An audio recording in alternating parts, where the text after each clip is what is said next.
2. A few words on Bhava, Samadhi and Darsana. Back to contents. 2. A few words on Bhava, Samadhi and Darsana, the spiritual moods, profound meditations and spiritual visions. Listen again to my supreme word, the profoundest. You are dear to me, therefore, I will tell you what is good for you. Gita 1864. It will not be an exaggeration to say that, before the Master became well known, the people of Calcutta, both educated and uneducated, were completely ignorant about Bhava, Samadhi, or the extraordinary visions and experiences of the realm of spirituality. The uneducated masses had a fantastic conception about these owing to fear and awe, and the modern educated community allowed themselves to be carried away by the current of foreign education, completely devoid of the religious background, and looked upon this kind of vision, ecstasy, etc., as impossible or as derangement of the brain.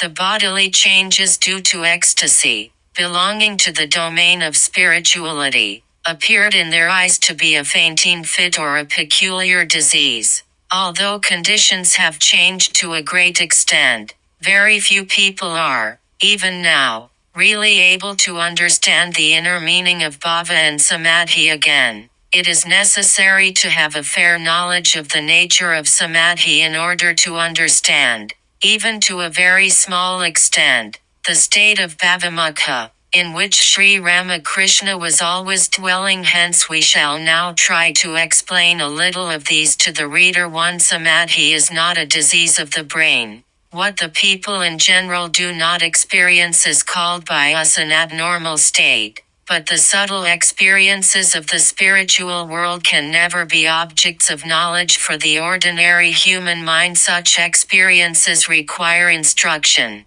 training, constant practice, etc. The extraordinary visions and experiences make the spiritual aspirant pure and gradually make him fit for realizing eternal peace by filling him every day with new vigor and ideas. Is it then reasonable to call these visions, experiences, etc., abnormal? Everyone has to admit the fact that all abnormalities without exception make men weak and bring about a deterioration in their intellectual and other powers.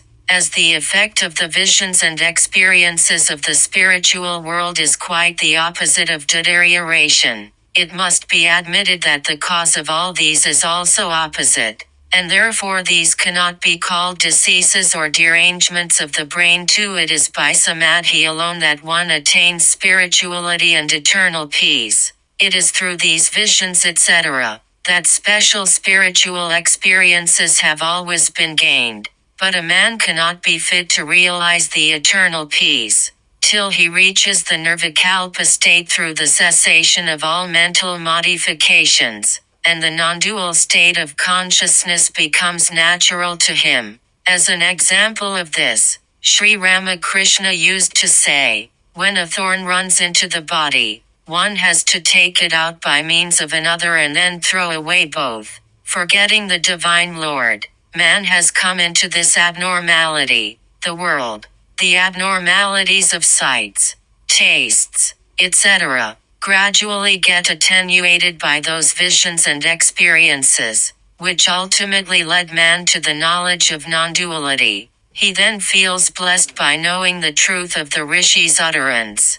1. He is verily bliss itself. This is the process all the doctrines, experiences, visions, etc. of the spiritual world, without exception, help man to go forward towards that goal. Swami Vivekananda often said that these visions, experiences, etc., indicated how far the aspirant had gone forward towards the goal. He called them the milestones on the way to progress. Therefore let not the reader think that when there is a little intensity of a particular spiritual mood or there is seen the vision of the forms of one or two deities through meditation, spiritual realization has reached its culmination. In that case he will fall into a great error. Falling into this kind of error in the religious world, aspirants miss the goal. have only one idea and are filled with hatred and animosity towards one another. If a man makes this error in cultivating devotion to God, he becomes fanatical and bigoted. It is this defect that is a great thorn in the path of devotion, and it arises out of the mean narrow mind. 3. It is not a fact that one can make no progress in religion, if one has had no vision of deities etc. Again, taking such visions to be the whole of religion, many come to the wrong conclusion that one who has not had such experiences is not at all religious. Spirituality and aimless miracle mongering seem to them to be the same thing. But this kind of hankering after miracles does not make man religious. On the contrary, it makes him weaker daily in all respects. That which does not lead to steadfastness and strength of character, that which does not enable man to take his stand on the rock of purity for the sake of truth in defiance of the whole world, or that which entangles him more and more in various kinds of desires instead of setting him free from them, is outside the realm of spirituality.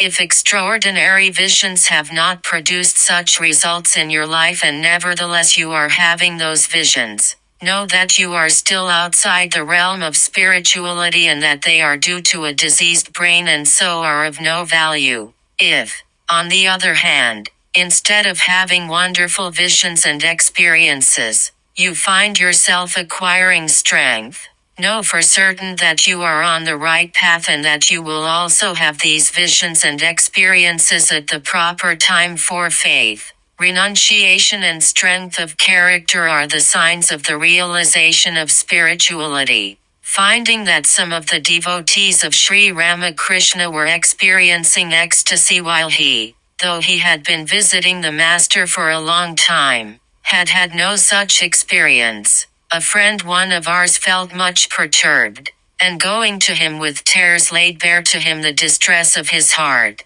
Hearing it, Sri Ramakrishna consoled him and said, "Don't be silly, my child. Do you think everything is gained when that is attained? Is it something very big? Know for certain that true faith and renunciation are far greater." Why, Narendra, Swami Vivekananda, too, does not generally have these, but just see how great is renunciation is, how great is faith and how great is vigor and steadfastness. 5. Right by and pure desires, the liberated in life, adhikarika purishas, Ishwar kodis and jivakadas, when the time for living in oneness with the Divine Lord comes through the elimination of desires, helped by steadfastness, firm faith and single-minded devotion. Some aspirants have sometimes on account of past impressions such pure desires as "I will do good to the people, I will act for the happiness of the many." Under the influence of such desires, they cannot then remain wholly in the non-dual state.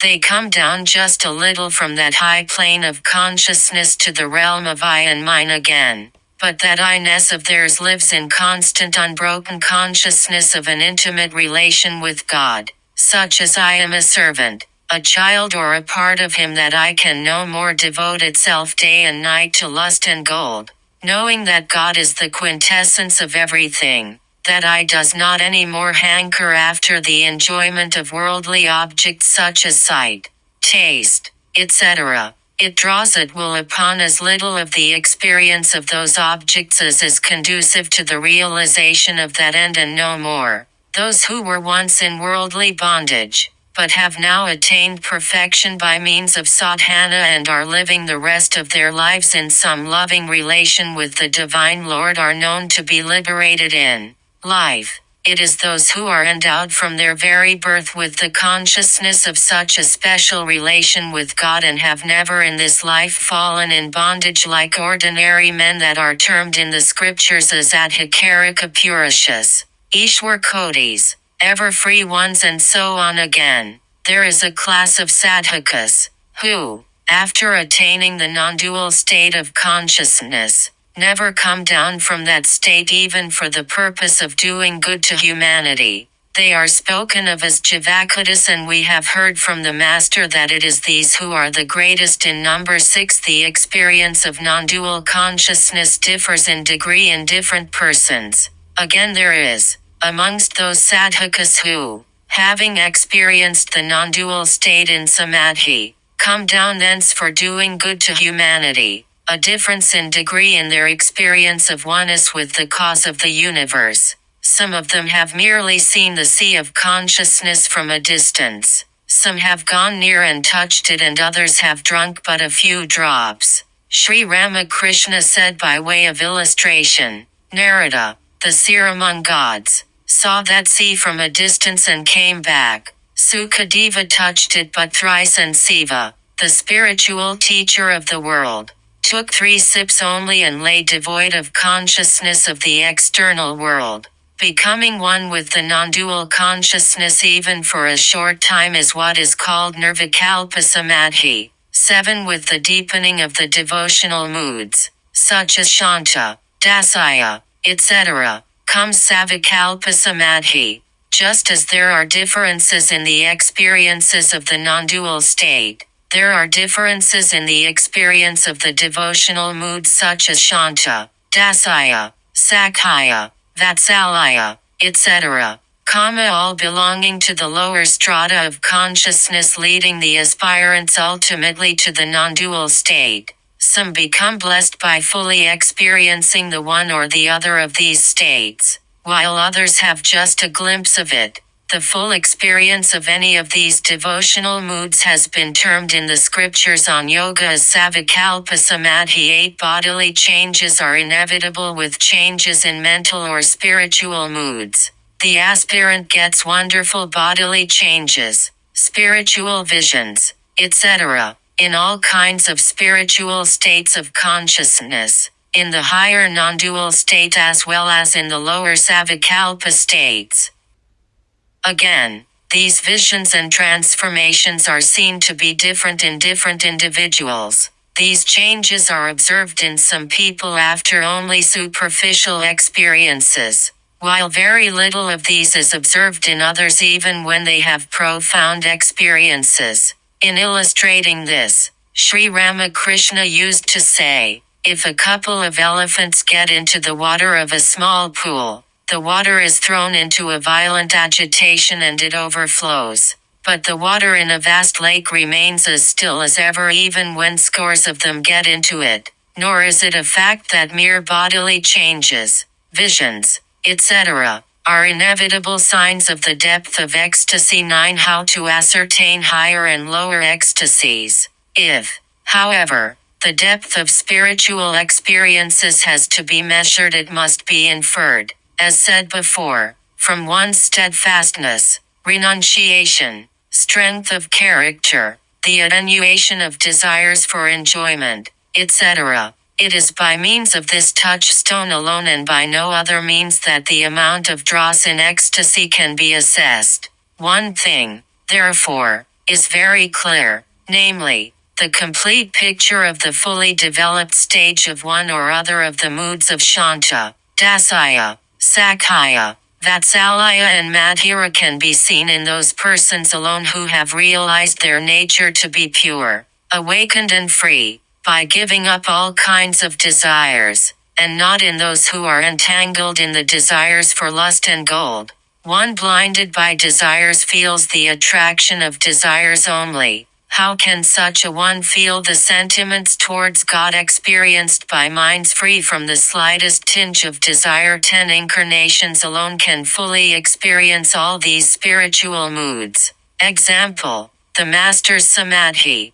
We have tried to explain the nature of ecstasy as we have heard it from the Master. It is necessary to say here a few words more in this connection so that the reader may understand it clearly. From what we have said about a difference amongst the aspirants in the experiences of the moods of shanta, dasaya, etc., and of non-duality, it is not to be inferred that even the incarnations of God remain confined within any limits in the matter of experiencing those moods.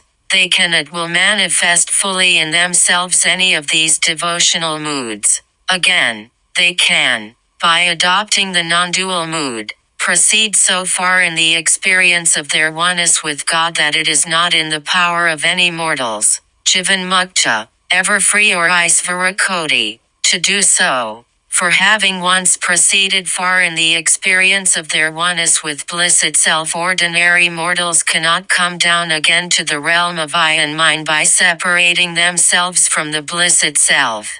This is possible in the case of the incarnations of God alone. It is by the recording of their wonderful experiences that the scriptures like the Vedas and the Bible have come into being. Is it, therefore, strange that the spiritual experiences of incarnations should go beyond those recorded in the Vedas and other scriptures? Sri Ramakrishna used to say in illustration of it, the state of this place, meaning his own experiences, has gone much beyond what is written in the Vedas and the Vedantas. It is because Sri Ramakrishna was the foremost amongst them that he could return to the realm of I and mine for the good of the many and for teaching the people even after remaining absorbed in the non-dual state of consciousness continually for 6 months. That is a wonderful story. It will not be out of place to say a few words about it here. 11. The Brahmani asked him not to discuss the Vedanta.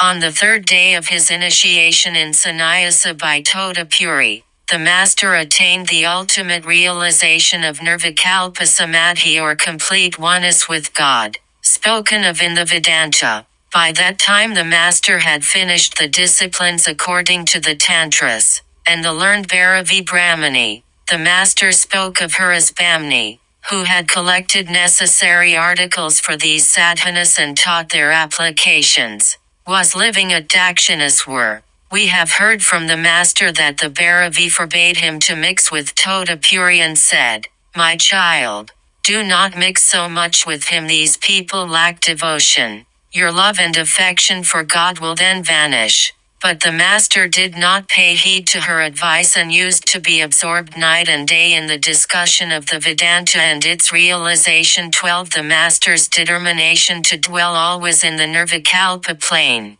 its nature. Tota Puri stayed at Dakshineshwar for 11 months and left. The master then decided to dwell continuously in the experience of oneness with God or in the consciousness of non-duality, instead of remaining in the realm of I and mine, and he began to act accordingly. That is a wonderful story. The master was then not at all conscious that he had a body.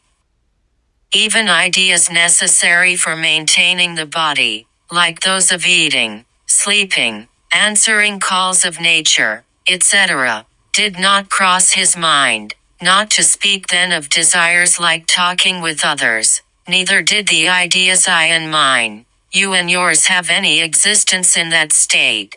The idea of two or of one also did not exist there, as one may be felt only when there is the memory of two. In that state all the functions of the mind without a single exception are completely stilled.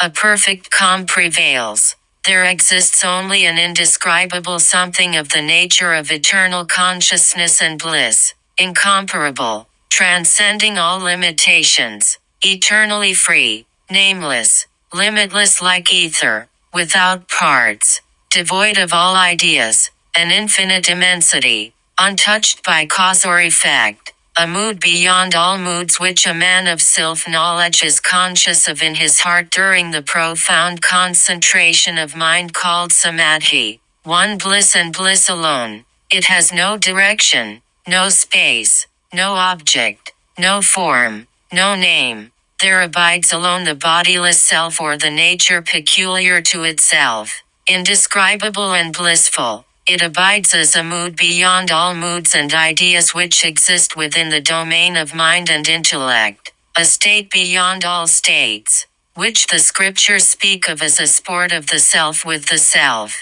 The master was always experiencing such an indescribable state without any break. 13. The unique constitution of the master's mind.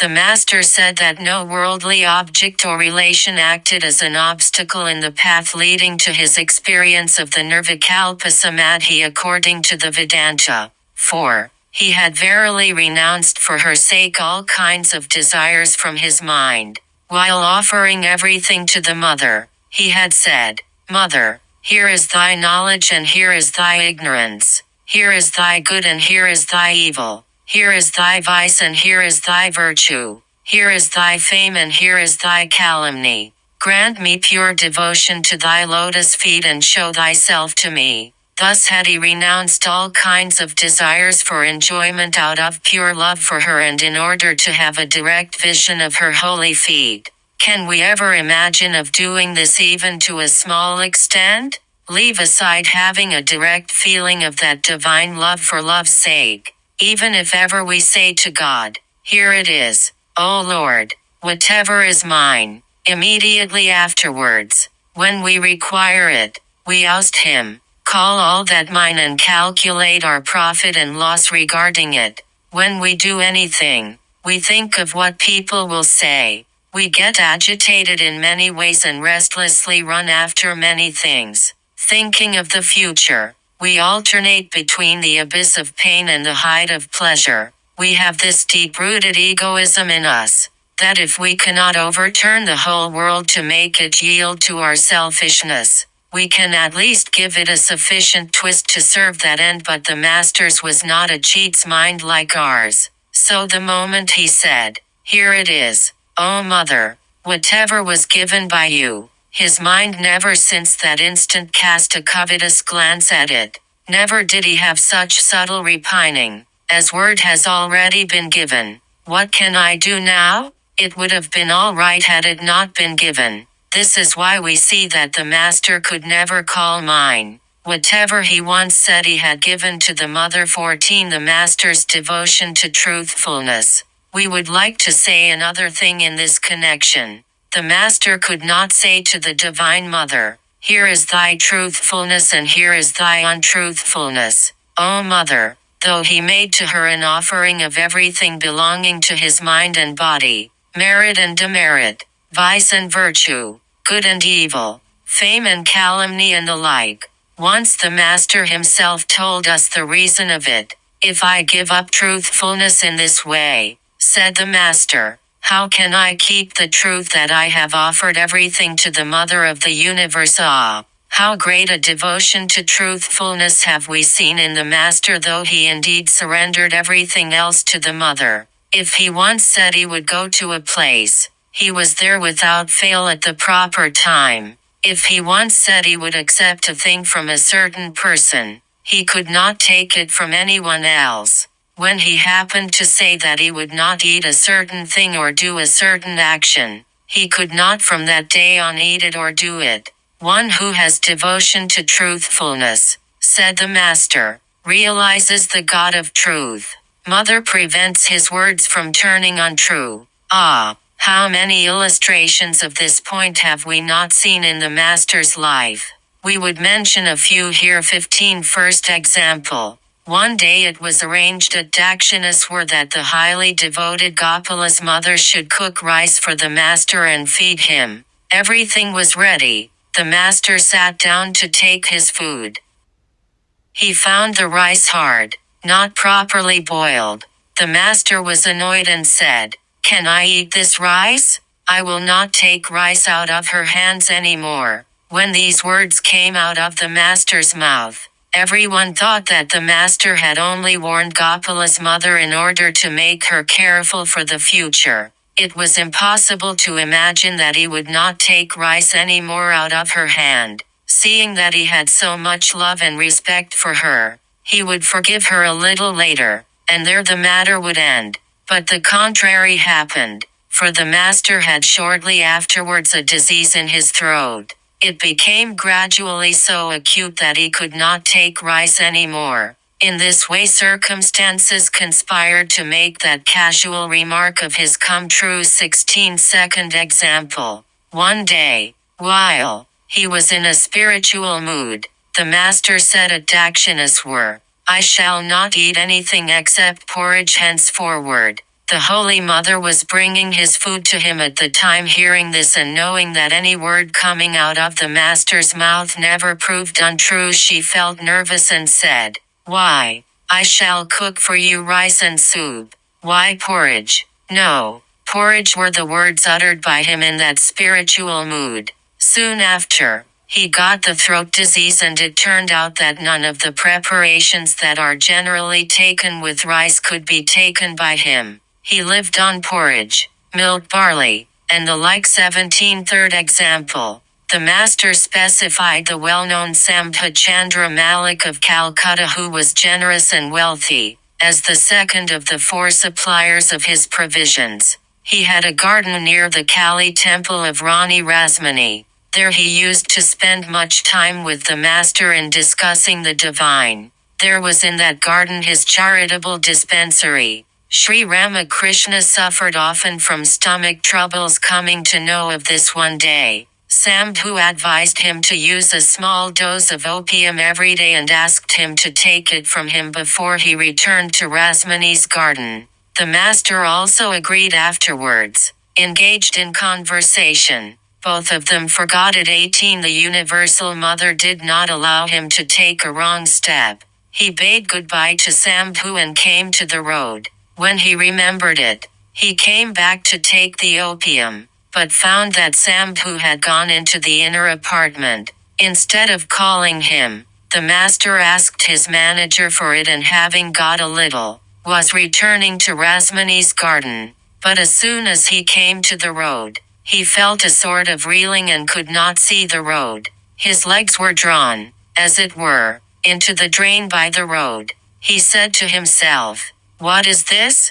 This is by no means the road." At the same time, he could not find out the cause. As a last resort, he thought that there might be a mistake as to the direction, and turning to Sambhu's garden, he saw that the road leading that way was distinctly visible. He thought a little and came back to Sambhu's gate, and ascertaining the road well from there, again proceeded with care towards Rasmani's garden. But no sooner had he advanced a couple of steps than he found himself in the same plight. He could not see the road. His legs were being drawn in the opposite direction. When it happened thus a few times, it struck him that Sambhu had asked him to take the opium from him, but instead of doing that he had taken it from his manager, and that too without Sambhu's knowledge. That was why the mother had been preventing him from going.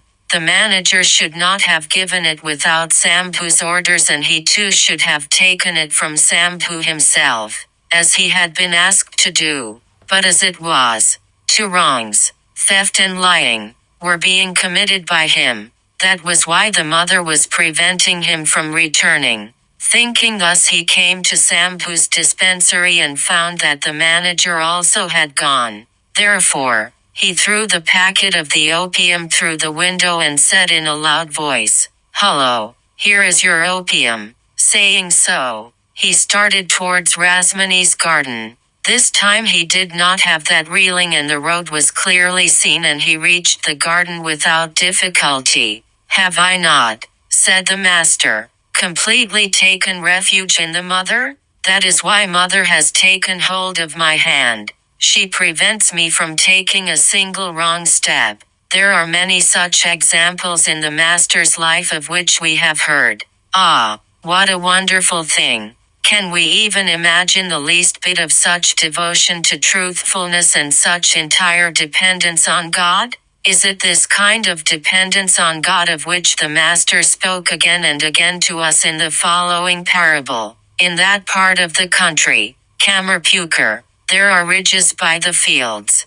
People walk from one village to another along those ridges. They are narrow. The father is carrying the younger child in his arms lest it should slip, and the elder child, as it is grown up, has caught hold of the other hand of the father and is going along. As they go, the children see a white kite or something else and clap their hands in joy. As the child in the father's arms knows that its father is holding it, it is free from fear and goes joyfully, while the other child, who is holding its father's hand, forgets all about the ridge and claps its hands after letting go its hold, when it immediately falls down and cries out. Even so, He whose hand mother clasps is without fear, while he who clasps mother's hand is in fear. 4. The moment he lets go his hold he falls. 19. The obstacle on the master's path to Nirvikalpa Samadhi. Thus no kind of worldly desires or impressions stood as obstacles to the master on his path to Nirvikalpa Samadhi, because owing to the intensity of his love for God, he felt no restraining force from behind nor any attraction for any person or thing of the world. The only thing that stood as an obstacle was the form of the Divine Mother, beautiful, more beautiful than the most beautiful, the only one that the Master was so long lovingly worshipping with devotion, knowing her to be the essence of all essences and the cause of all causes. No sooner, said the Master, had I collected the mind and concentrated it on one point than the Mother's form appeared before me. I could not have the heart to leave that form behind and go beyond. Such was the case as often as I tried to make the mind objectless, driving away everything from it. At last, after a great deal of thinking, I gathered much mental strength, regarded knowledge as a sword, and with that sword mentally cut that form in two. There was nothing left in the mind then, and it rushed quickly up to the complete Nirvikalpa state. These seem to us to be meaningless words. 4. We have never made any form of the Universal Mother our own, nor have we established any loving relation with her. Never have we learned to love anyone with all our heart, wholehearted, intense love we have for this mind of ours and this lump of flesh. This is why we feel such a great fear of death or of a radical change in the mind. But the Master had indeed none of it. He knew the lotus feet of the Divine Mother in his heart of hearts to be the only essential thing in the world and was devoting his time to meditation of her lotus feet and to the service of her divine form day and night. Therefore, what else could support his mind in the world when he somehow removed that from it? It became completely objectless and devoid of all modifications and reached the Nirvikalpa state. Reader, try at least once to imagine it, even if you cannot fully comprehend it. You will then feel how far the Master made the Divine Mother his own and with what an intense eagerness he loved her. 20. He was for 6 months in a state in which generally the body drops in 21 days. The Master was in that Nirvikalpa state continually for 6 months. I was, said the Master, for 6 months in that state from which ordinary mortals never return.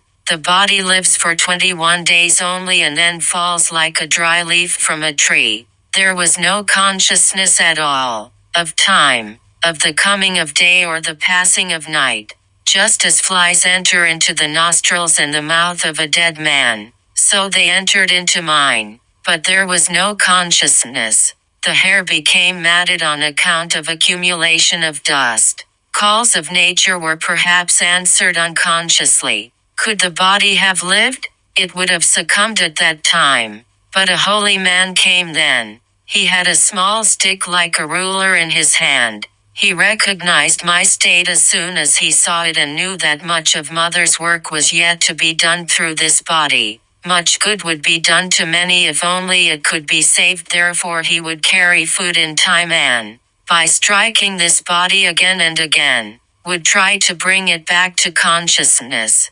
The moment he saw signs of consciousness appearing, he would thrust some food into the mouth. Thus on some days a little food found its way into the stomach and on others it did not. 6 months passed that way. Then the Mother's command was heard. Remain in Bhavamukha, for the spiritual enlightenment of the people. Remain in Bhavamukha. This was followed by illness, blood dysentery. There was ringing pain in the intestines and it was excruciating. It was after continually suffering for about 6 months that the mind gradually came down to the normal body consciousness.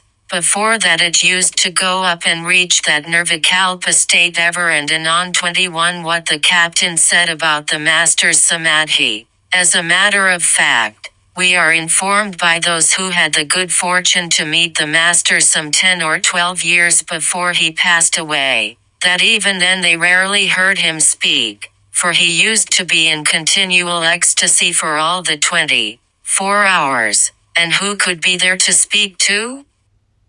We have been told by Visvanatha Padhyaya, an official of the Nepal government, that he saw him absorbed in ecstasy continuously for 3 days and 3 nights. Moreover, he said that on such occasions when deep samadhi would continue for a long time, cow's ghee would be rubbed at intervals on the person of the master from the neck to the lower end of the backbone and from the knee to the soles of the feet in a downward direction. When this was done, the master felt it convenient to come down to the realm of I and mind from high planes of samadhi. 22. What the master himself said about this.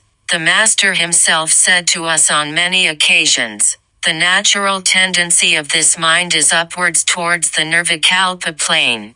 Once in samadhi, it does not feel inclined to come down. It has forcibly to be brought down for your sake. This force is moreover not sufficient for bringing me down. So I catch hold of some trifling desires of the lower plane, as I will smoke tobacco, I will drink water, I will take this, I will see so and so, I will talk. These also have to be retained in the mind by effective repetition. It is only then that the mind gradually comes down to the state of body consciousness. Again, when coming down, it flies off in that upward direction. It has to be brought down again by means of such desires. What a wonderful phenomenon! When we were told all this, we sat astounded and thought, if the meaning of his saying, tie the knowledge of non-duality in the corner of your cloth and then do whatever you like is this,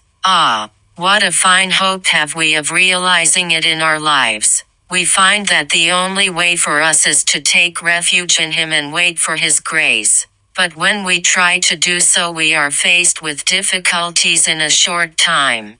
The roguish mind sometimes would think, why should the master not love me more than others?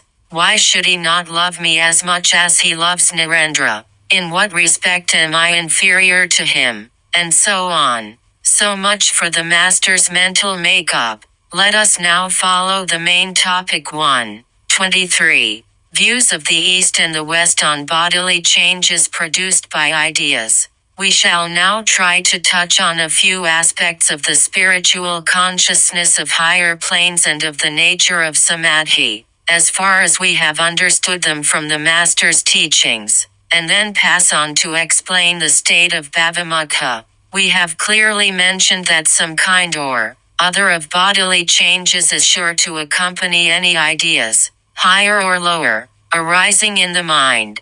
This requires no explanation. It is a matter of daily experience. It is easily understood by observing the ordinary ideas experienced every day. For example, there is one kind of change when anger comes and another kind when love is felt. Again, when there is a great preponderance of good or evil thoughts in a person's mind, so much change is produced in his body that one can know his nature as soon as one sees him looking at a man. We say among ourselves, see, how angry he appears, or how lustful, or how honest.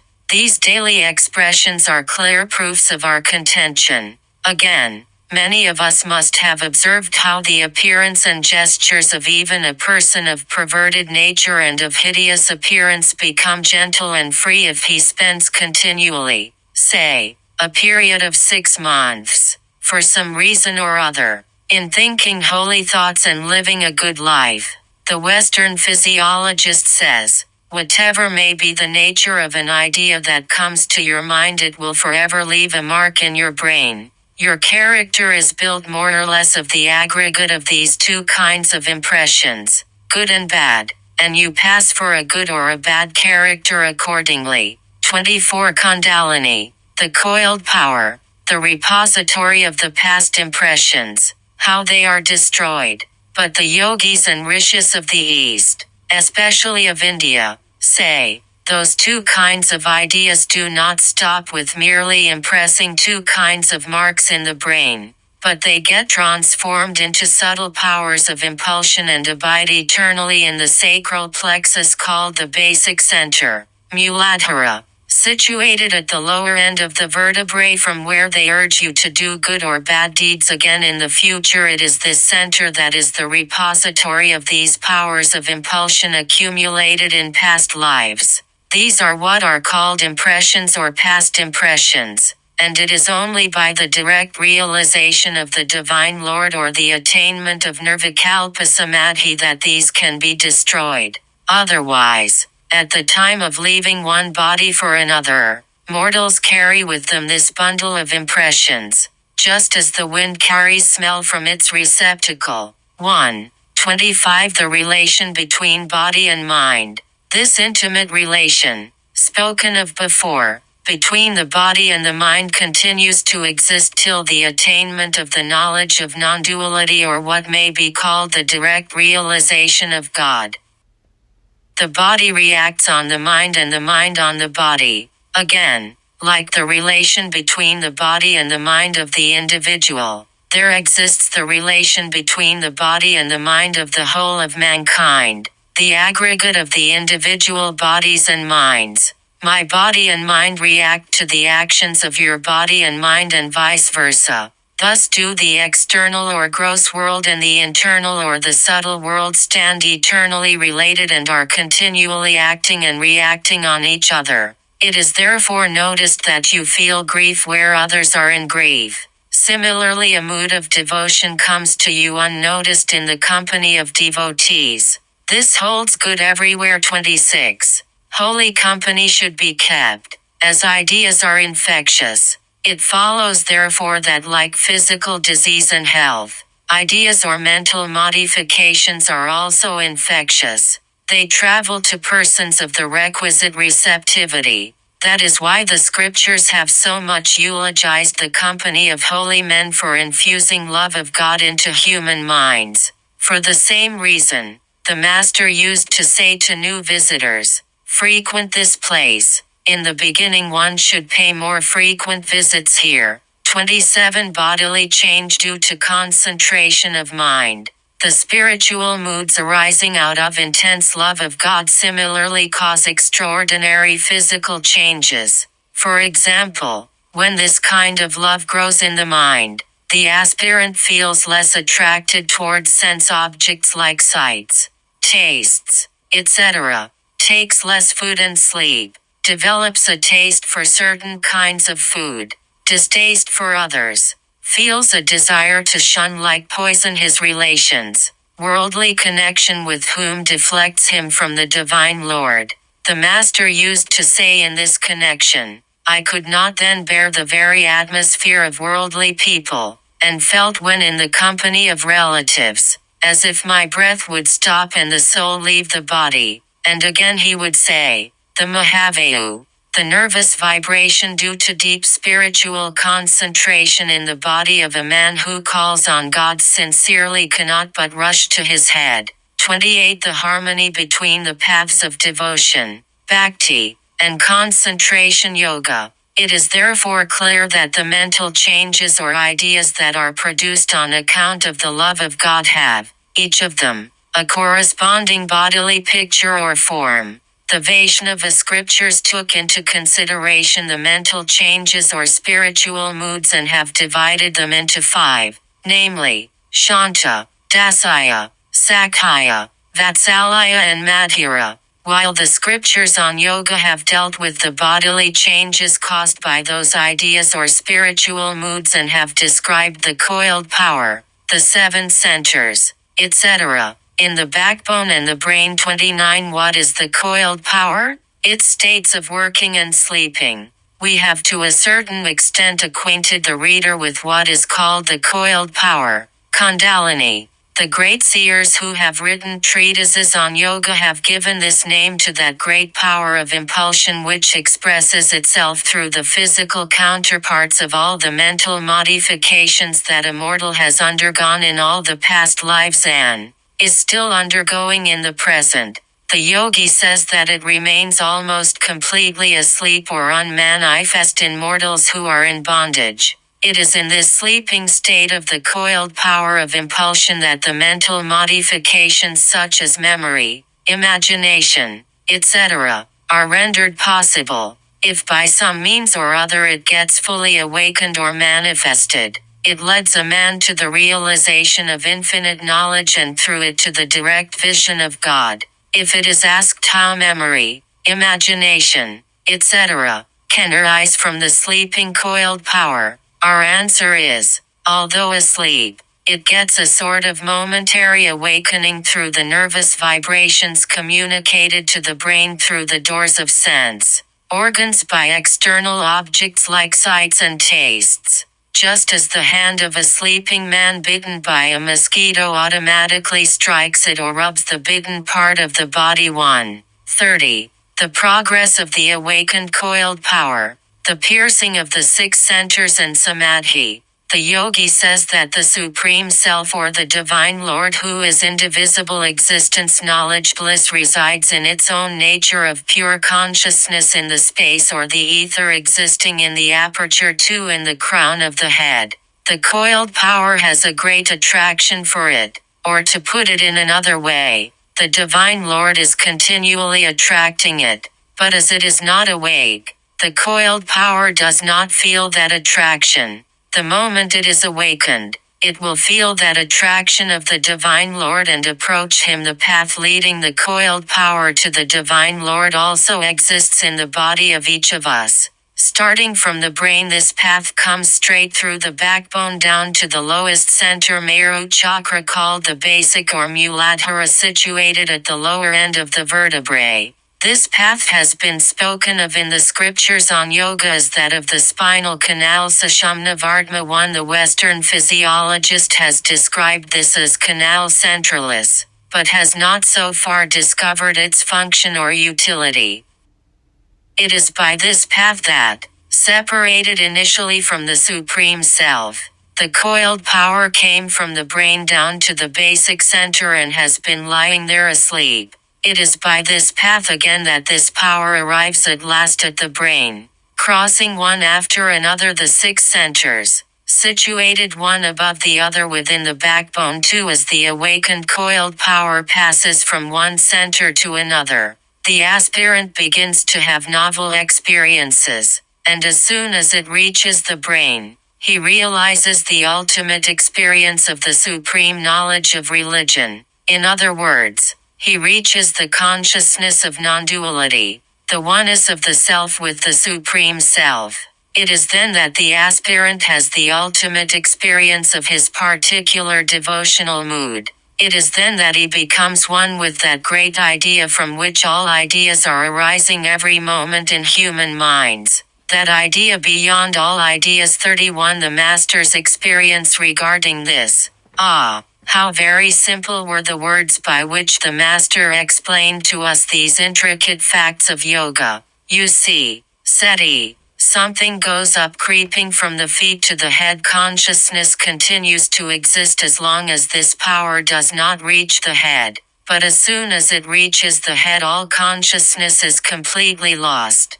There is no seeing or hearing anymore, not to speak of speaking. Who can speak? The very idea of I and you vanishes. While it goes up, I feel a desire to tell you everything, how many visions I experience, of what nature they are, etc., until it comes to this place, showing the heart, or at most this place, showing the throat. Speaking is possible and I do speak, but the moment it goes up beyond this place, showing the throat, someone forcibly presses the mouth, as it were, and I lose all consciousness. I cannot control it.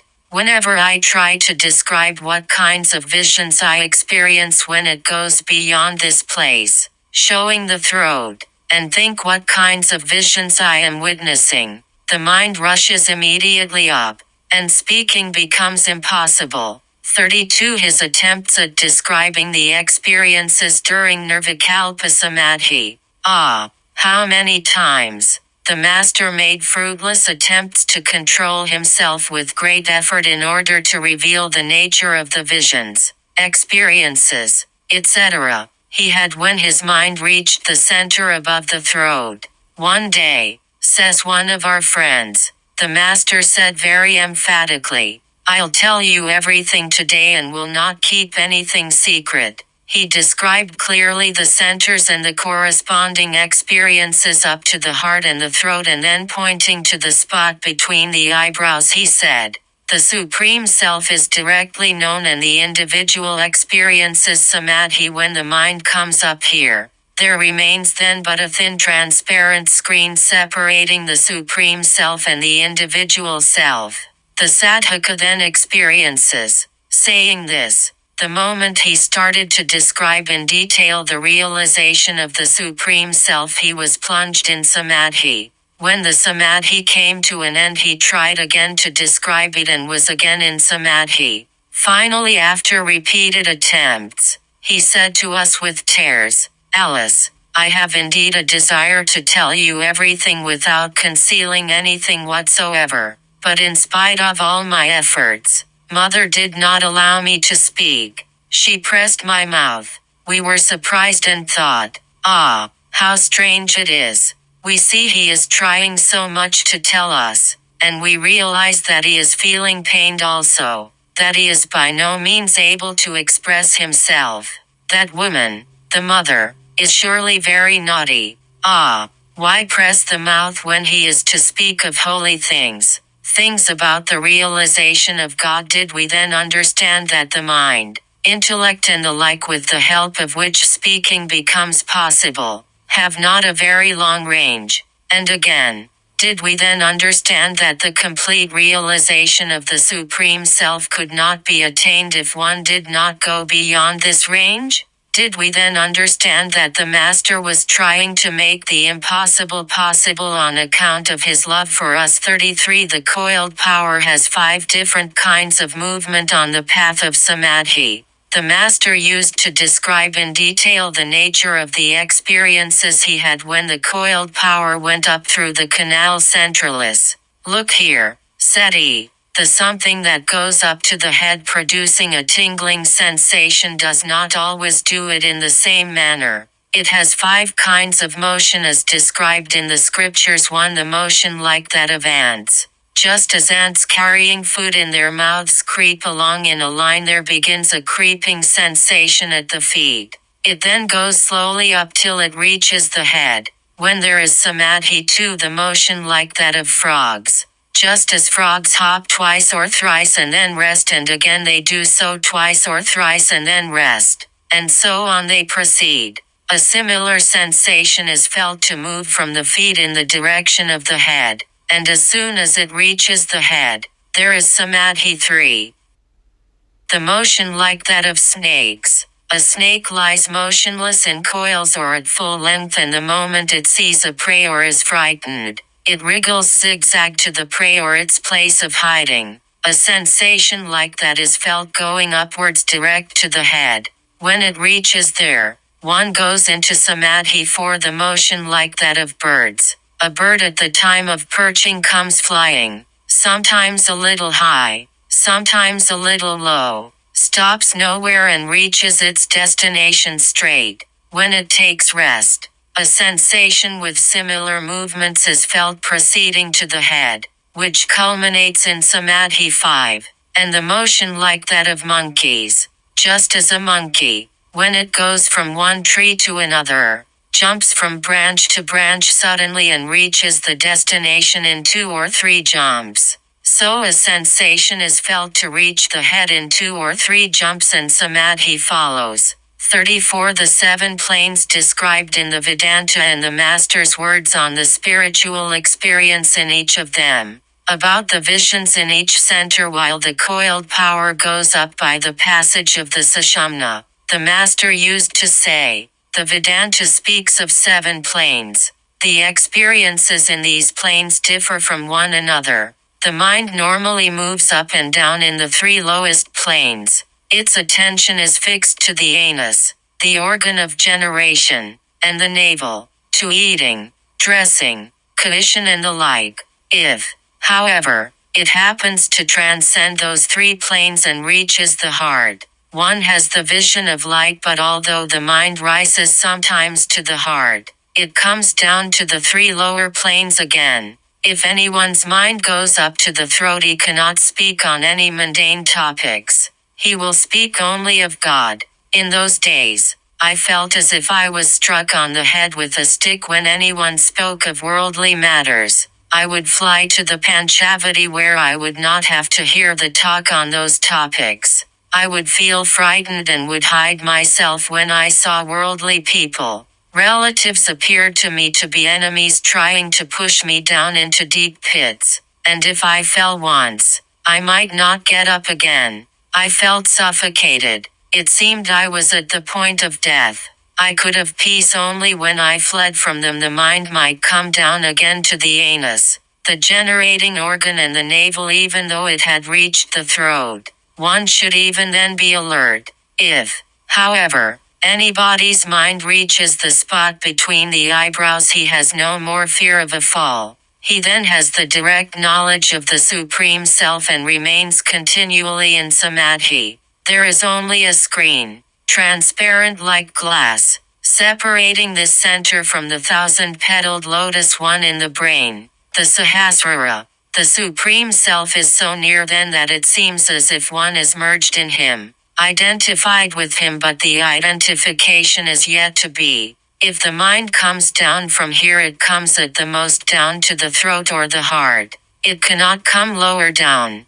The Jivakatas never come down from this plane. After the experience of continuous Samadhi for 21 days, the screen is pierced and the oneness of the Self with him becomes complete. To be completely merged in the Supreme Self in the Sahasrara is what is called reaching the seventh plane. 35. The Master's retentive power. 2. Hearing the Master speaking of the Veda, the Vedanta, and the science of yoga. Some of us, however, would sometimes ask him, "Sir, although you never learned even reading and writing, whence did you know all these?" The wonderful Master was not annoyed even at that strange question. He would smile a little and say, "Ah, it is true I did not study myself, but I have heard much. I remember all that. I have heard the Vedas, the Vedanta, the Darsanas, and the Puranas from good and reliable scholars. After hearing them and knowing what they contained, I made a garland of them all, the books, by means of a string, and put it round my neck, offered it at the lotus feet of the Mother, saying, 'Here are all thy scriptures, Puranas and the like. Please grant me pure devotion.'" 36. He explained the non-dual state in simple language. He would say of the non-dual mood, or the mood beyond all moods, "That is the last word. Do you know how? Suppose there is an old servant. His master is pleased with him on account of his good qualities, has faith in his words, and consults him on all matters. One day he is very pleased, catches hold of his hand and tries to make him sit on the master's, own seat. The embarrassed servant quails. Still the master drags him, makes him sit there, and says, 'Do sit down. You and I are one.' It is just like that." 37. To Swami Turiyananda, a friend of ours, paid much attention to the study of the Vedanta at one time. The Master loved him on account of his continence from childhood, devotion, steadfastness, and so on. As he applied himself to the study of the Vedanta, meditation, devotional exercises, and the like, the friend did not or could not visit the Master as usual for some time. This did not pass unnoticed. One day the Master saw a boy who used to visit him along with our friend come alone to Dakshineshwar, and asked him, "Well, how is it that you come alone? Hasn't he come?" The boy said in reply, "Sir, he has now applied his mind intensely to the study of the Vedanta. He spends night and day in study, discussion, and argumentation. It is perhaps because he thinks that time will be wasted. He has not come." The Master beard this and said nothing more. 38. Vedanta is nothing but the conception that Brahman is real, the universe is unreal. The person we are speaking of came to Dakshineshwar a few days after. As soon as he saw him, the Master said, "Well, I hear you are now given much to the discussion of the Vedanta. That is very good. But does it not amount to this? Brahman is real. The world unreal? Or is it anything else? Friend. Yes, sir. What else can it be? The friend says that the master opened his eyes to the import of Vedanta in those few words. Hearing those words he was surprised and thought, it is indeed true that everything of the Vedanta is understood when one is convinced in one's heart of hearts of the truth of these few words. The master, hearing, thinking and meditating. First hearing, you at first hear that Brahman is real, the universe unreal, then thinking. By reason and discrimination you get that idea deeply and correctly imprinted in your mind, and after that, meditation, you apply your mind to Brahman, the real entity, by renouncing the universe, the unreal entity. That is all. Of what avail will it be if one hears and understands this, but does not try to give up what is unreal? It is like the knowledge of the worldly people. One cannot attain reality by means of that knowledge. Conviction is necessary. Renunciation is imperative. It is then alone that one can succeed. Otherwise you may repeat, there is no thorn, no pricking, but the moment you touch the thorn you feel the prick and cry out in pain. You merely utter, there is no universe, it is unreal, it is Brahman alone that exists, and so on. But as soon as the objects of the world, sights, tastes, etc., come before you, you take them to be real and you get entangled. There came a holy man to the Panchavati. He used to speak incessantly on the Vedanta to the people. Then one day I heard that he had contracted an illicit connection with a woman. I went in that direction in order to ease myself. When I saw him sitting there, I said, "You talk so much about Vedanta. What is this talk about you?" Then he replied, "What does it matter?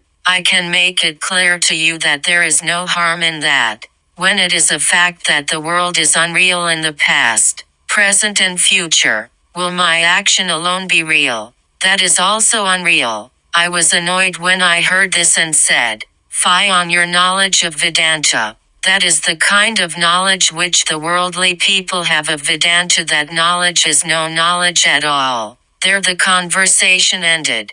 The master told him all this while he was walking with him under the Panchavati. Our friend had been laboring under the apprehension that the Vedanta could not be understood, and liberation would be a far cry, till difficult books like the Upanishads, Panchadasi and the like were studied and a clear understanding of the philosophical systems like Sankhya, Nyaya, etc., was attained. From the master's talk that day, he came to understand that the only purpose of all Vedantic discussions was to have that conviction in one's heart.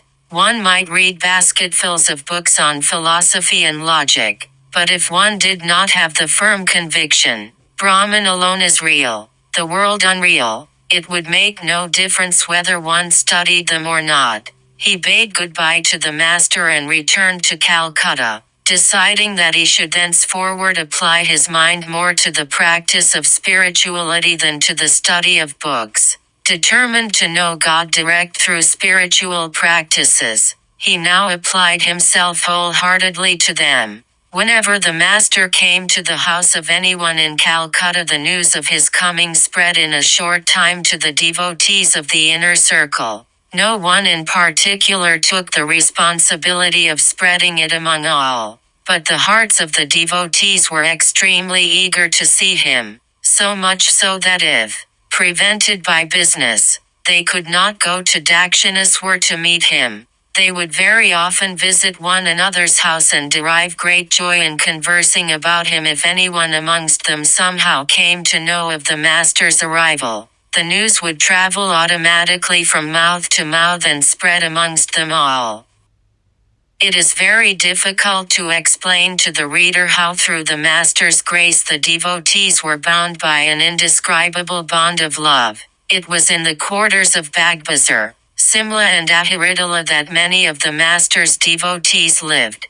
For this reason the master would come on most occasions to one or other of those three places. Of the three places again, it was to Bagbazar that he would come most often. A short time after the event, one day the master came to the house of Balaram Basu at Bagbazar. Many of the devotees of that quarter came to know of this and assembled there. Our friend lived near the master, inquired of him. A young acquaintance of his fetched him at once. As soon as the friend entered the spacious parlor on the first floor of the house of Balaram Babu, he saw the master surrounded by the devotees, and saluting him sat down near him on one side. The master made loving enquiries about his health and welfare and went on with the subject of his conversation.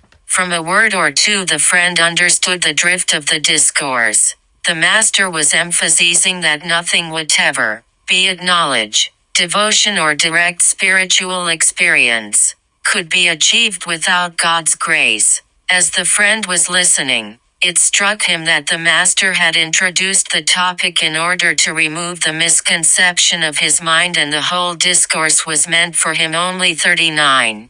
The realization of God is not possible without His grace. He heard the master say, "Well, is it a very easy matter to realize that lust and gold are really unreal and to have the firm conviction that the universe is eternally non-existent? Is it possible without His compassion?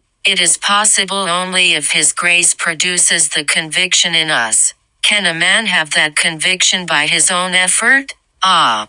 How small is his power and how small is the effort he can put forth with that power." Thus speaking of the grace of God, the master went into ecstasy. After a while he was in divine semi-consciousness and said, "Man cannot have a clear idea of even one thing and he wants another." Then the master began in that state to sing the song, "Why are you proud, O Kusa, O lava? Could you have captured me if I had not allowed myself to be captured?" As he was singing, streams of tears flowed down from the master's eyes and a part of the sheet covering the carpet got wet. Caught by the pathos of the wonderful teaching, the friend also could not check himself and shed profuse tears. It was some time before both of them came to the normal state. The friend says, "That teaching has forever been imprinted on my mind. I have known from that day that nothing can be achieved without the grace of God." 40. The master's answers when he was asked by Pandit Sasidhar to cure his own disease. We cannot refrain from mentioning here another fact about the depth of the master's non-dual knowledge. When there was a crisis in the master's illness at Kasipur, Sri Sasidhar Tarkachudamani heard of it and came with a few others to see him. "Sir," said the Pandit to the master in the course of conversation, "we have read in the scriptures that persons like you will cure bodily diseases completely. Diseases are fully cured if a strong desire be created in the mind that they should get cured and the concentrated mind be directed once to the diseased part of the body for some time. May you not just try this once?" 41. Swami Vivekananda and other devotees asked the master importunately to do so. The master's reply. The master said, "Ah, how could you, a Pandit, speak like that? Can I feel an inclination to withdraw the mind from the existence knowledge bliss to whom I have offered it, and place it on this dilapidated cage of bones and flesh?" The Pandit was silent.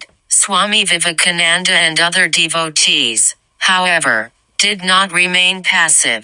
As soon as the Pandit left, they requested the master persistently to act as the Pandit had suggested. "You must," said they, "cure the disease. For our sake you must cure it." The master, "Ah, do I wish that I should suffer from a disease? I wish I were cured. But do I get cured? To be cured or not depends on mother." Swami Vivekananda, "Then please ask the mother to cure the disease. She will surely grant your request." The master, "You say so, but such a request does not come out of my mouth." Swamiji, "No, sir, that will not do. You must ask the mother. For our sake you must do it." The master, all right, I shall see if I can ask her. After a few hours the Swami came again to the master and asked him, Sir, did you ask her? What did the mother say? The master, I said to mother, I cannot eat anything on account of this, showing the sore in his throat. Please do something that I can eat a little. But mother said, Why, you are eating through all these mouths showing all of you. I could speak no more for shame. 42 The depth of the master's non-dual state of consciousness. Ah, how wonderful was his lack of body consciousness. How extraordinary was the non-dual knowledge wherein he was established. He was then for 6 months continually on a daily diet of about half a pound of barley water only. As soon as the Mother of the Universe said in that condition of his health, Here you are eating through so many mouths, the master became silent and bent his head in shame, thinking, What an evil act have I committed? I have called this limited body I. Reader, can you appreciate even a little of this mood? 43 The master stood the test of every kind. Oh, what a wonderful master we had the good fortune to meet. What a marvelous harmony of all paths of religion, knowledge and devotion, concentration and action, both ancient and modern, have we not seen in him.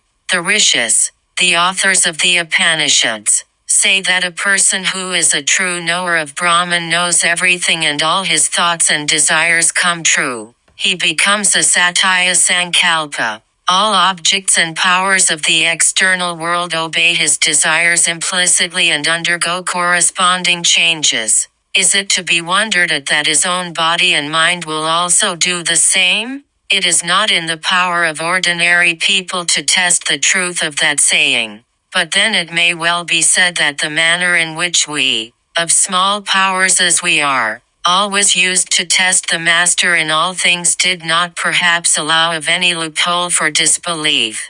The master, however, stood the test smilingly and used to tell us, as if in ridicule, Ah, lack of faith even now. Have faith, firm faith.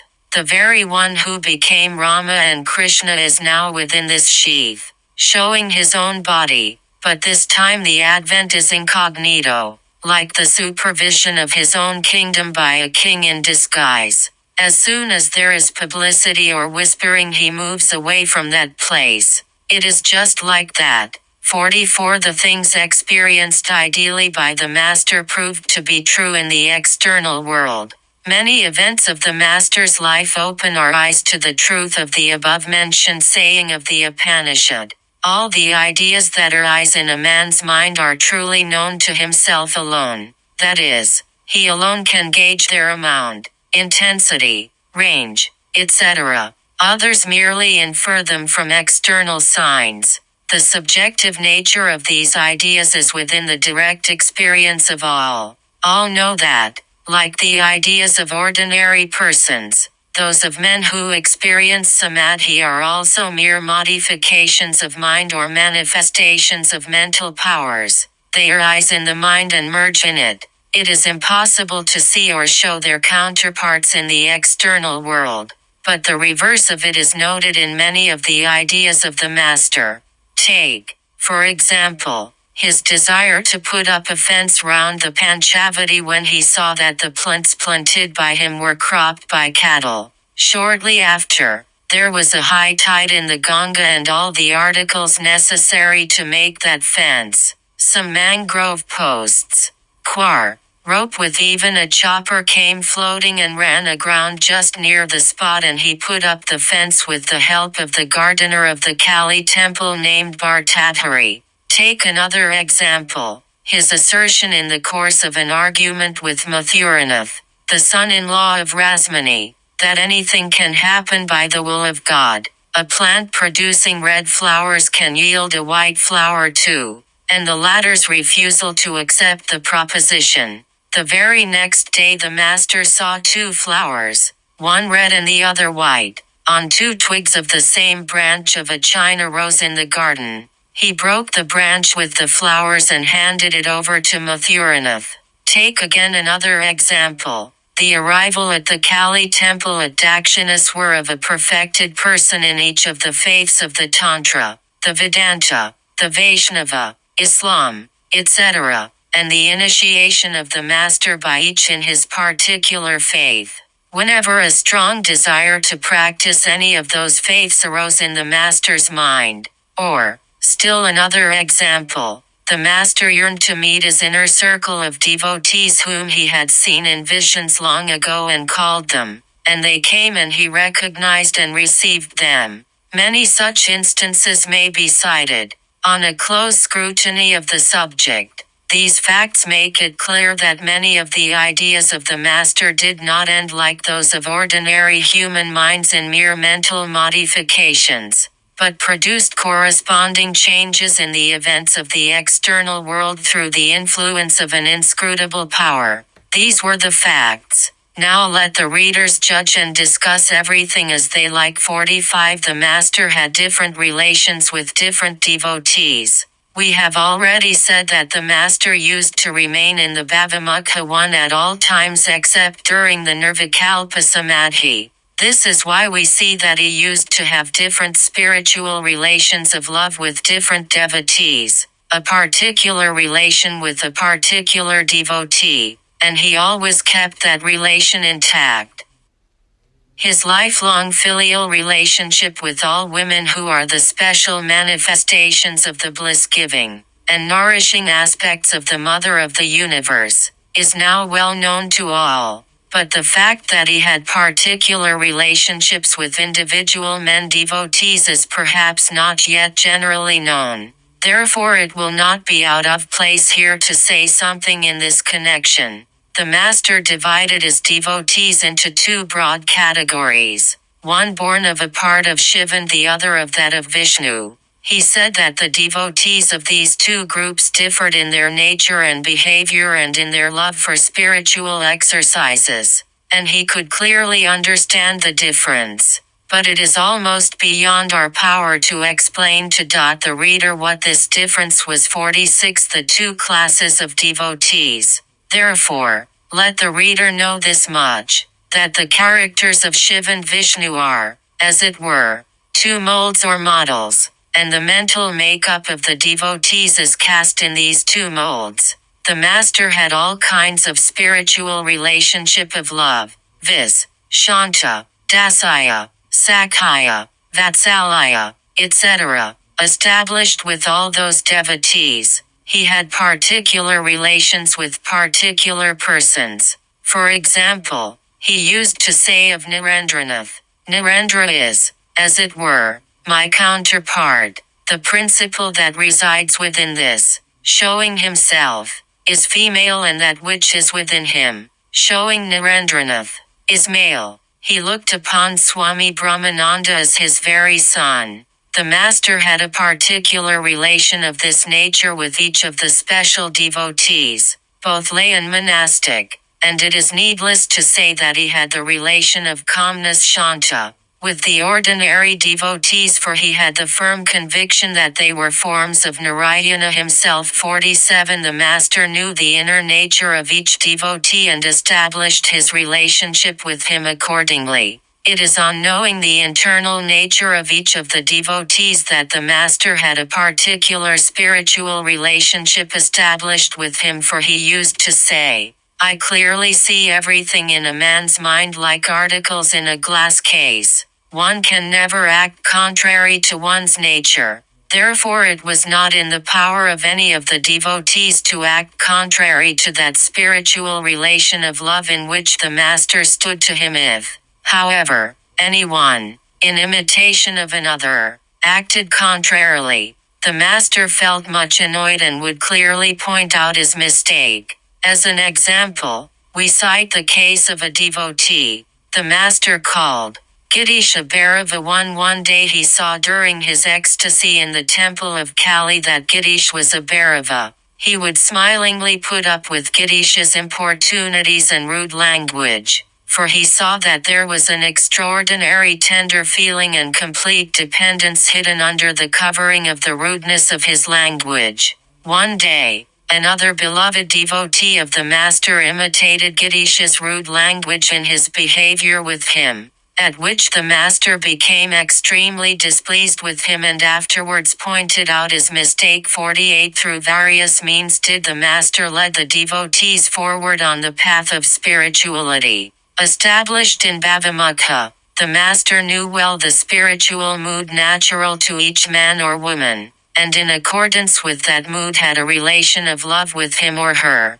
We shall here present the reader with some of the numerous methods the master would adopt in leading each devotee to the realization of God according to his spiritual mood. It was after he came down from the non-dual spiritual plane in his first vision of the Divine Mother in the temple that the master practiced the spiritual devotional moods of Sakhya, Vatsalaya and Madhura to experience directly the bliss of those moods, and attained the highest stage in each of them long afterwards. When the devotees of the inner circle came to him, one day the desire arose in the master's mind that the devotees also might experience ecstasy, and he prayed to the mother accordingly, and immediately some of them began to have such experiences. In that mood of spirituality their consciousness of the external world including their own bodies grew dim to a certain extent, and an internal current of a particular spiritual mood, for example, the thought of a form of God became so manifest that they saw that form come, stand before them, smile, speak and do things as if it were vividly living. They mostly experienced that state while they listened to devotional songs, music, etc. 49 The devotees and visions of gods and goddesses. The master had another class of devotees who did not have a similar experience when listening to devotional music, but had visions of forms of gods at the time of meditation. To begin with, they had visions of mere forms. Then with the deepening of meditation, they saw their movements and heard their words. Others, again, had various kinds of visions in the beginning, but did not have any when their meditation grew deeper. But it is a matter of great surprise that immediately on hearing about the visions and experiences of each of them, Sri Ramakrishna knew the class to which each belonged, his current needs and his future visions and experiences.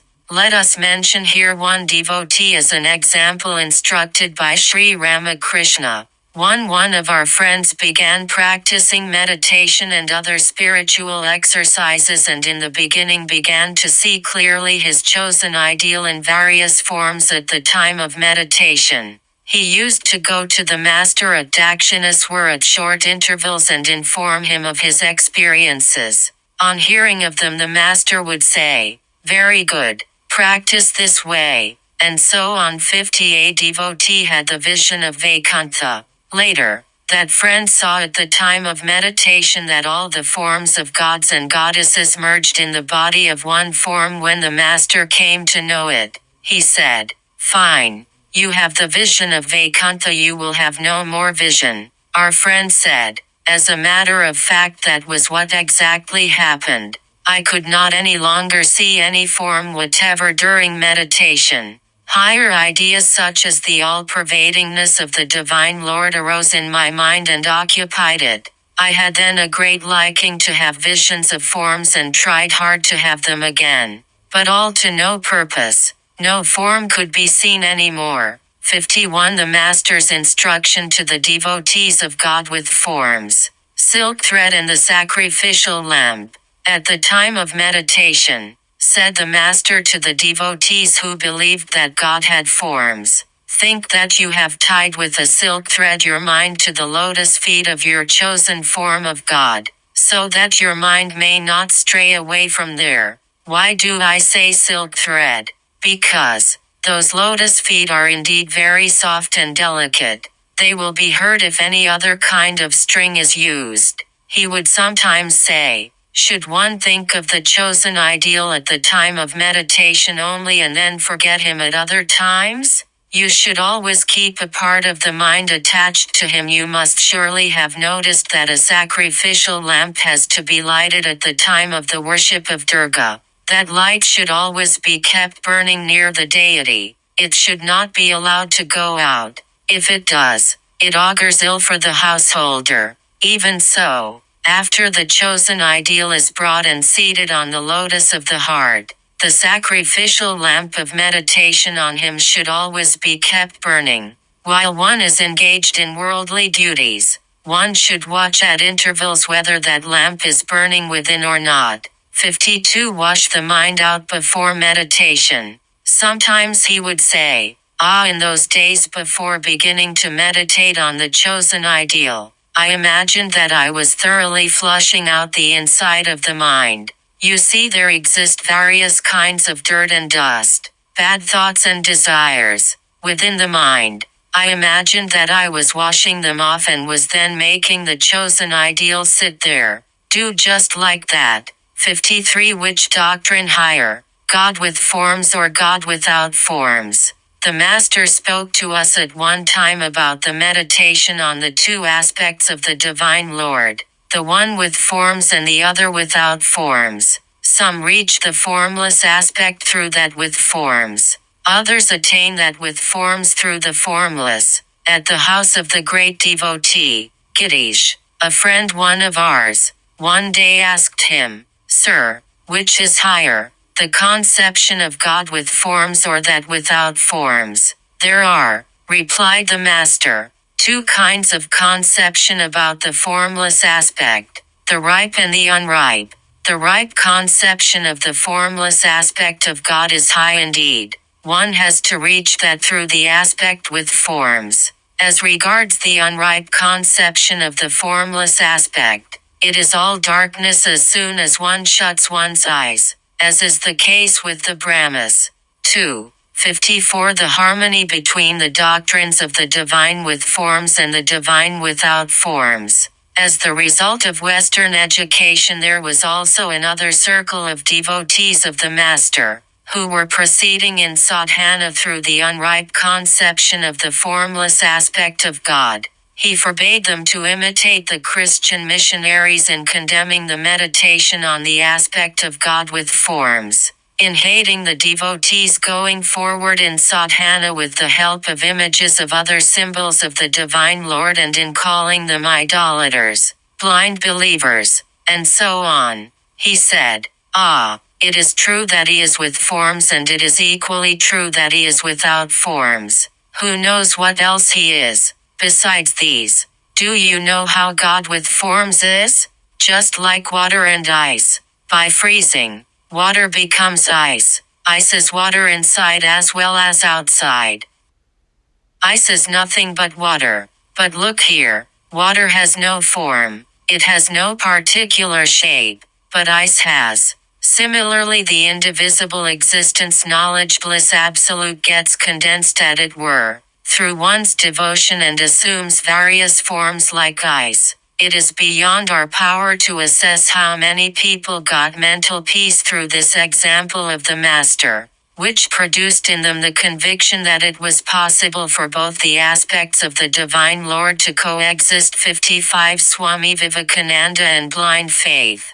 We cannot but make mention here of another fact. Swami Vivekananda was the foremost in the circle of the Master's devotees following the unripe doctrine of the formless aspect of the divinity. The Master placed him above all, not only of this class of devotees but of all classes of them, having come under the influence of Western education and the Brahmo Samaj. The Swami used sometimes to pass uncharitable remarks on the devotees.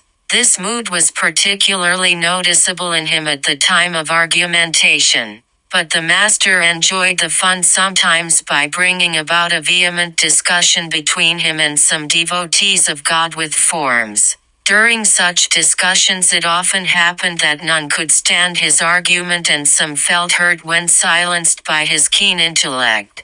The Master also described joyfully that fact to many persons on many an occasion and said, "The other day Naren cut to pieces the arguments of so and so with the least effort.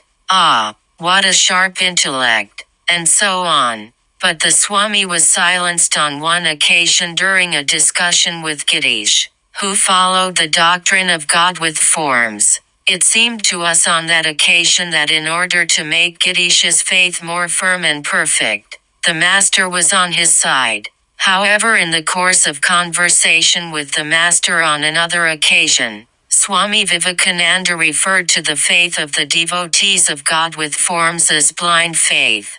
The Master said in reply, "Well, can you explain to me what you call blind faith? The whole of faith is indeed blind.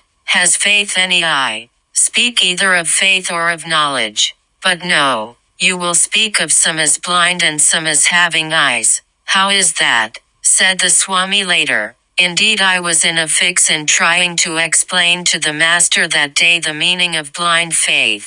I could find no meaning for the expression. I have given up using that phrase since then, as I was convinced of the truth of the Master's contention 56 instructions to the followers of the unripe doctrine of God without forms. The Master used to view the followers of the unripe doctrine of God without forms and the devotees of God with forms with the same eye. He told them also what form of meditation would be helpful. "Look here," said he. "In those days I used to imagine the Divine Lord to be an ocean filling the whole universe and me to be a fish diving, floating, swimming in that vast sea of existence knowledge bliss. And again, sometimes I considered myself to be a pitcher immersed in the water of that indivisible existence knowledge bliss infinite pervading me through and through." 57. The Master advised the devotees to meditate on his form. He would again say, "Look here, once think of this," showing himself before sitting down for meditation. "Why do I say so? Because you have faith here. Thinking of this will remind you of that Divine Lord. Haven't you noticed? Just as when one sees a herd of cows, one remembers the cowherd. When one sees the sun, one is reminded of the Father. When one sees a pleader, one recalls the cord. Even so is this case. Do you understand? The mind is scattered here, there and everywhere. Thinking of this, it will get collected in one place and right meditation will follow when it is directed on God." 58. A relationship with God is necessary. It adds a zest to meditation, etc. Moreover, he would say, hold fast to some form of God or some mood, whomever or whichever you like.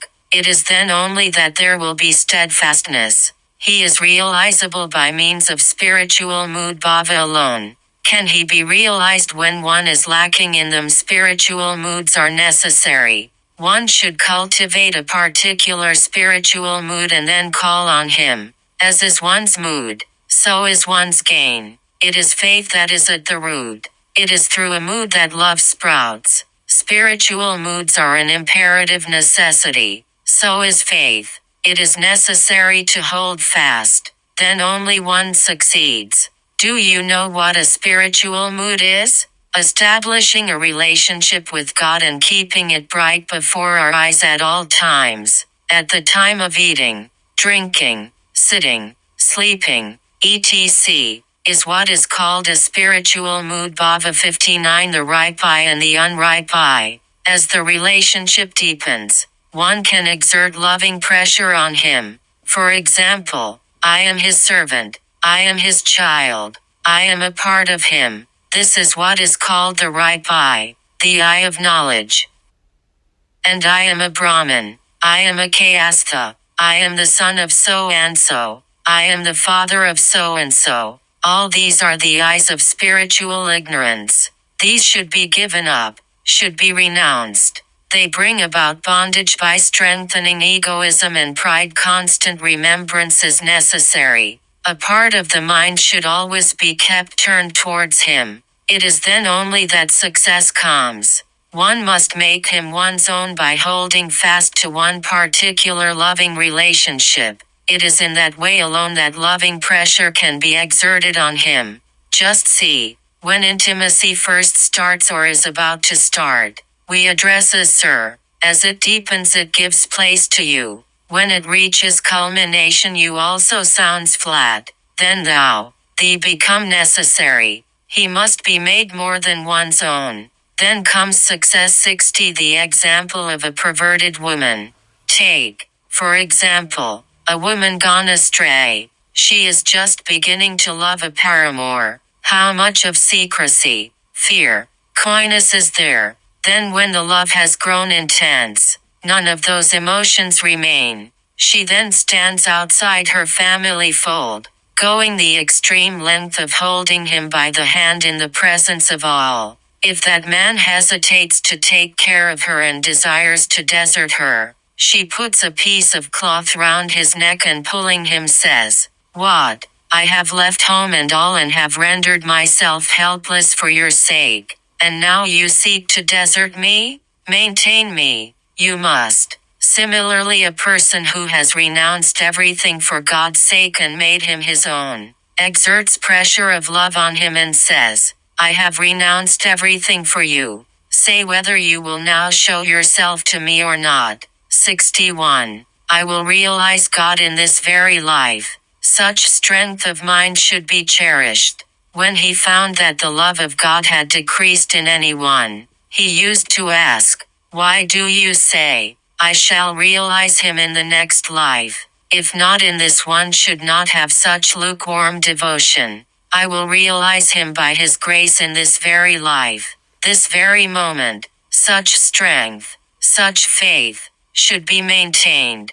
Can one succeed otherwise? In that part of the country, when cultivators go to buy oxen, they extend their hands to feel their tails. There are some oxen that do not get annoyed when people put their hands at the roots of their tails, but relax their bodies and lie on the ground. They know that these oxen are no good. Those oxen that jump up and become frisky, as soon as hands are put on their tails, are the promising ones.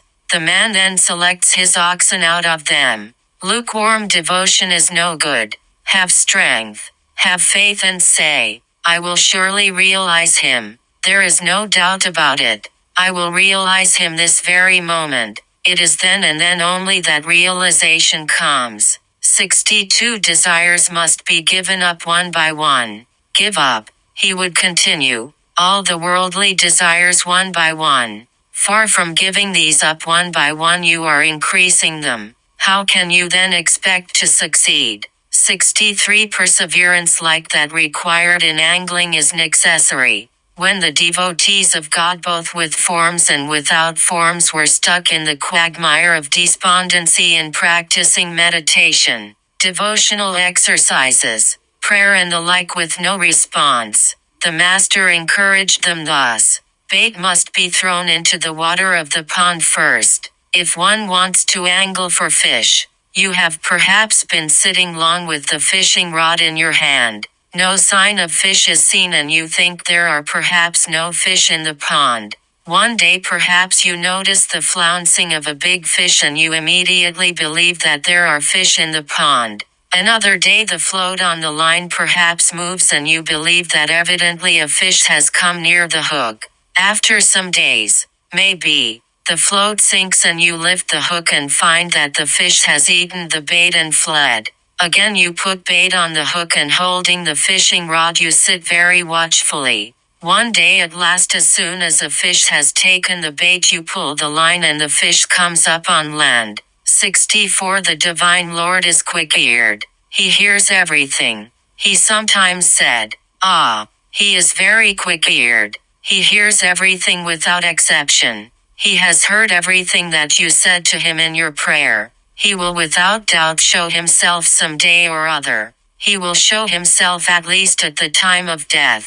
He said to some, "If you cannot ascertain whether he is with forms or without, pray to him saying, 'I do not, O Lord, know whether thou art with forms or without. Please show thyself to me by thy grace whatever thou mightest be.'"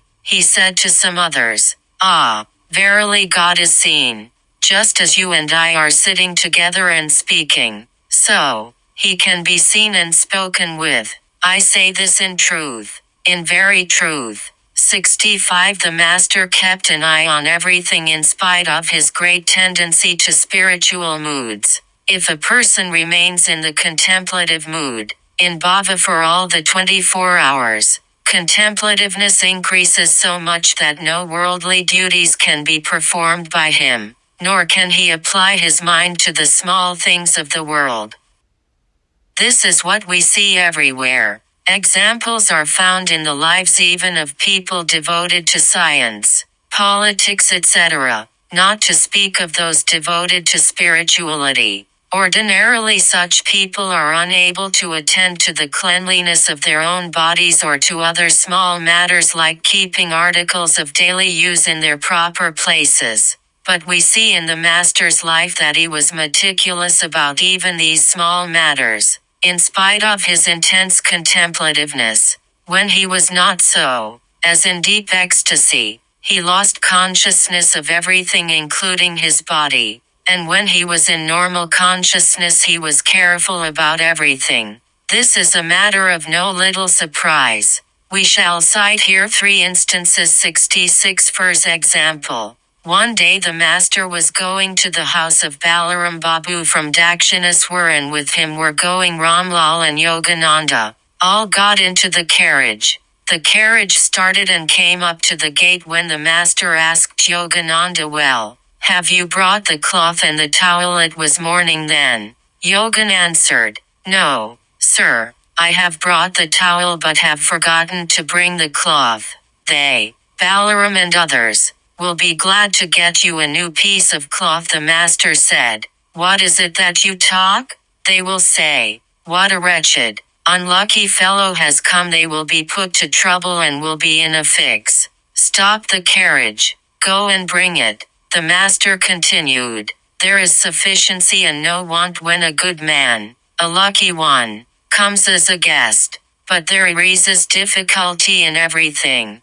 When an unlucky wretched fellow comes, and he comes on the very day on which there is dearth of necessaries in the house, and the householder has to undergo much trouble to look after him." 67 Second example. One Pratap Hazra used to spend long periods at Dakshineshwar when the Master was alive.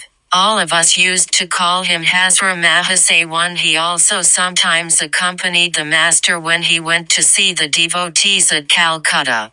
On one such occasion, while returning from Calcutta along with the Master, he forgot to take down a towel. At Dakshineshwar, the Master came to know of it and said to him, "I lose in the name of God the consciousness even of my cloth, but I never on a single occasion have left my small bag or towel behind at Calcutta, and you are so forgetful doing this little japa." 68 Third example. Instruction to the Holy Mother. The Master taught the Holy Mother, "At the time of getting into a carriage or a boat, go and get into it first, and when leaving it, get down last, after examining whether anything has been left behind." The Master had such an eye even for very small matters. 69 The last word on the topic. Thus, though remaining incessantly in Bhavamukha, the Master was careful about all the necessary things. He would keep a thing invariably at its proper place. Take care of the articles of daily use such as clothes, the small bag of spices, etc., belonging to himself. Inquire whether any necessary thing had been forgotten and left behind at the time of going to or returning from any place, and always think how the environment of devotees might be made favorable to the spiritual practices by his constant, searching inquiries into their worldly affairs to the same degree as to their spiritual. 70 The Master, a veritable king in the realm of ideas. The Master appeared to us as a visible embodiment of the aggregate of all kinds of ideas. Such a great king in the world of ideas was never seen before. Constantly dwelling in Bhavamukha, the Master manifested in himself to the fullest degree all the spiritual states from the non-dual Nirvikalpa to the Savikalpa, acquainted devotees of all classes with the details of their particular paths and goals, and thus brought to them extraordinary light in darkness, unprecedented hope in despair, and incomparable peace amidst worldly trials and tribulations. 71 His extraordinary power over the human mind. Swami Vivekananda's remark on it. Words fail us to express what a safe haven of hope he was to all of us, what power he wielded in the entire realm of spirit. It is not a very difficult matter, said Swami Vivekananda, to bring under control the material powers and flaunt a miracle. But I do not find a more marvelous miracle than the manner this mad Brahmin, Sri Ramakrishna, used to handle human minds, like lumps of clay, breaking, molding and remolding them at ease and filling them with new ideas by a mere touch. Footnote 1. Thai. Up to 7. Tr1 Gopal Chandra Ghosh 2. The master used to pronounce it like that. Tr1. Viveka Chudamani. 408 9. 9. 8c3i1. Gita. 15. 8. 1. The fact is, almost the whole power lies dormant, leaving an infinitesimal part of it active, which is sufficient to carry on the normal work of the body and the brain. But as portions of it are roused through yoga, drug, etc., wonderful visions and experiences follow, ultimately leading to the non-dual consciousness. Tr2 8. Up to 12. Tr2. Treatises on yoga mention 6 centers and their places one above the other, thus: Muladhara, at the lowest part of the canal centralis; Swadhisthana, at the root of the organ of generation; Manipura, in the navel; Anahata, in the heart; Visuddha, in the throat; and Ajna, between the eyebrows. It is to be understood that these centers are situated in the canal centralis of the spinal column, and that heart, throat, etc., mean the spots opposite to them in the canal. Tr1. In each of the centers there is a lotus differing from one another in the number of petals, color, etc. Tr2 2, 3, 3 and 2, 16, 3. Tr. 9 British pounds I3 I1. The Bhairavas are a kind of terrific demigods, addicted to strong drinks and meat eating and noted for their extraordinary powers.